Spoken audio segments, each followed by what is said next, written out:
Welcome to my page, guys. So today we are making a row gown. And this type of row gown is a stylish one. It's not that kind of row gown that you're going to wrap the row side to the other side or to the back. This one is a styled one, it's a patterned one, and you're going to see. So this place I'm trying to place my pattern paper because I'm going to be using more than one pattern paper. And the first thing I am doing here is my skirt block.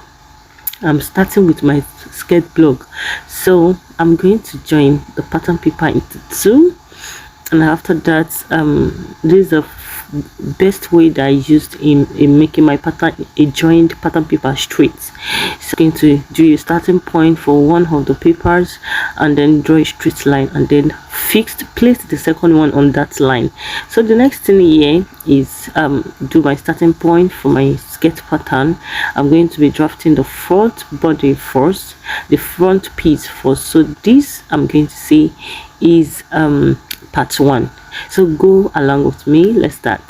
So the first thing I'm going to do is remove my half length and then start my measurement from the starting point to where my gown length, my client's gown length we get to, and that is exactly what I did here. So and then I did it to the end of the paper because I'm going to be using the first the starting point for the front piece and the end of the pattern paper for the back piece. So now I drew a straight line to join the lines together, so I have my gown length for that.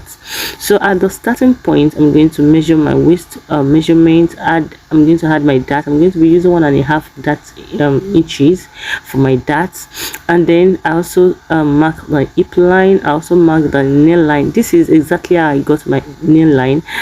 From my hip line to my length I divided it by 2 and came up by 1.5, and that is my nail length, and that is where I'm going to be coming in for my contour for the knee.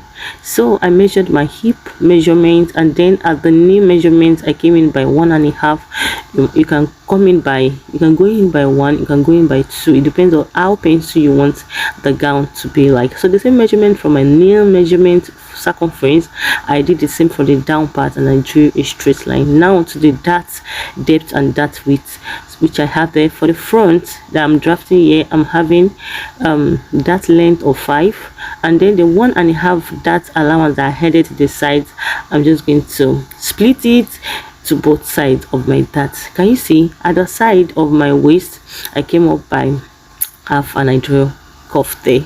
So join me in the next video. Thank you.